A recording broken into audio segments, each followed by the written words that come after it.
Assalamualaikum Pak Ustadz. Saya mau bertanya nih Pak Ustadz. Kan banyak banget teman-teman saya yang menawarkan untuk bergabung di bisnis MLM. Sedangkan dalam bisnis ini kita diwajibkan untuk menjual beberapa barang dan merekrut member yang ada di bawah kita. Tapi saya masih ragu nih Pak Ustadz untuk bergabung dalam bisnis ini. Nah, dalam hukum Islam itu bergabung di bisnis MLM itu seperti apa sih Pak Ustadz? Terima kasih.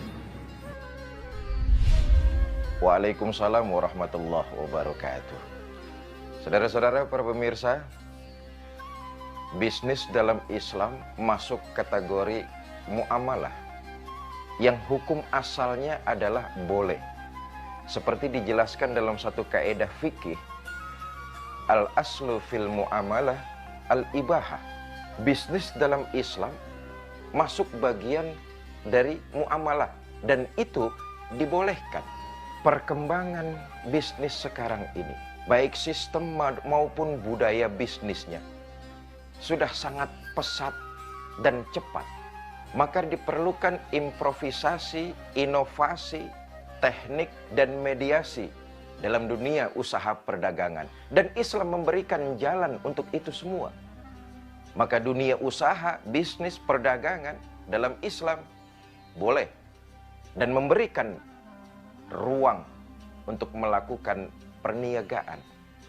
Tetapi kemudian asal perniagaannya, asal bisnisnya, asal usahanya tidak keluar dari jalur-jalur syariat agama. Seperti penanya tadi, apa hukumnya dalam agama Islam tentang multi level marketing? Saudara para pemirsa, pakar marketing mengatakan ada 3 macam jenis pemasaran. Pertama, marketing eceran. Yang kedua, marketing penjualan langsung kepada konsumen. Ini yang mereka sebut direct selling. Pemasaran yang langsung kepada konsumen. Nah, yang ketiga, membangun sebuah jaringan, mengikut sertakan pelanggan sebagai tenaga pemasaran. Ini yang sekarang lagi booming disebut dengan MLM, multi level marketing. Bagaimana Islam menanggapinya? Di awal saya katakan hukum asalnya ibahah, boleh, tetapi dengan prinsip-prinsip. Apa prinsipnya? Pertama, menjauhi sifat doror. Apa itu doror? Bahaya. Tidak boleh sebuah usaha dilakukan menjerumus kepada hal-hal yang sifatnya doror, bahaya. Umpama menanamkan investasi untuk melakukan pendirian, pendistribusian, dan penyebaran narkoba.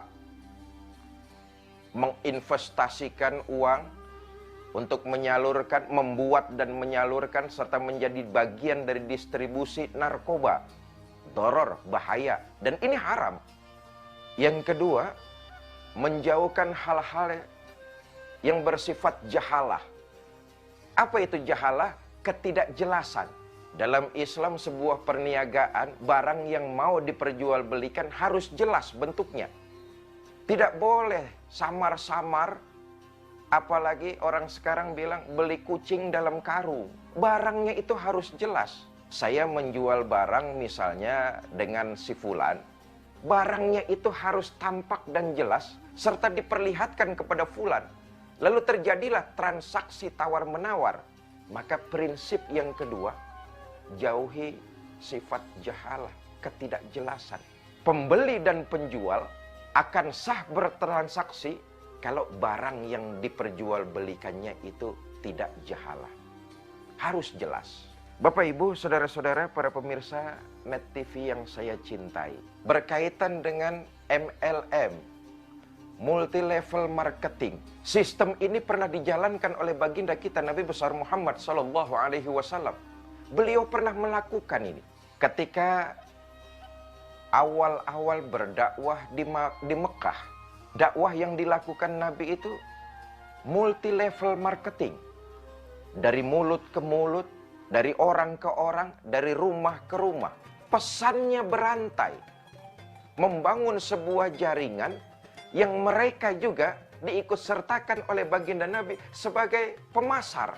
Ini dilakukan oleh baginda kita Nabi besar Muhammad Sallallahu Alaihi Wasallam, menyebarkan Islam, mendakwahkan kepada mereka menggunakan person to person, dari mulut ke mulut, dari rumah ke rumah, dari orang ke orang.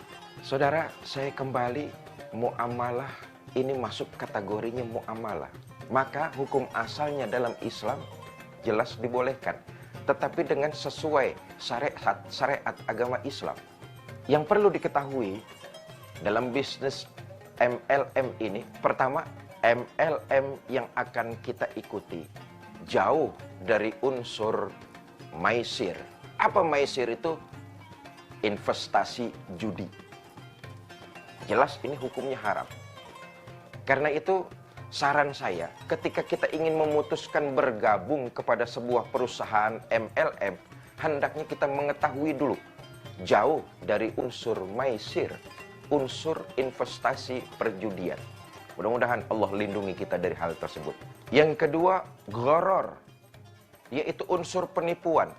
Kalau sistemnya menipu, maka Islam mengharamkan. Jadi jauh dari unsur penipuan. Dan yang ketiga, jauh dari unsur riba. Saudara-saudara, tentu tidak cukup waktu membahas hal-hal seperti ini, tetapi mudah-mudahan ini bisa dipahami dan mencegah kita supaya kita lebih teliti lagi dalam menginvestasikan atau dalam berusaha bergabung dengan MLM. Wallahu a'lam bishawab. Jangan kemana-mana, kita akan masih menyaksikan tayangan berikut ini.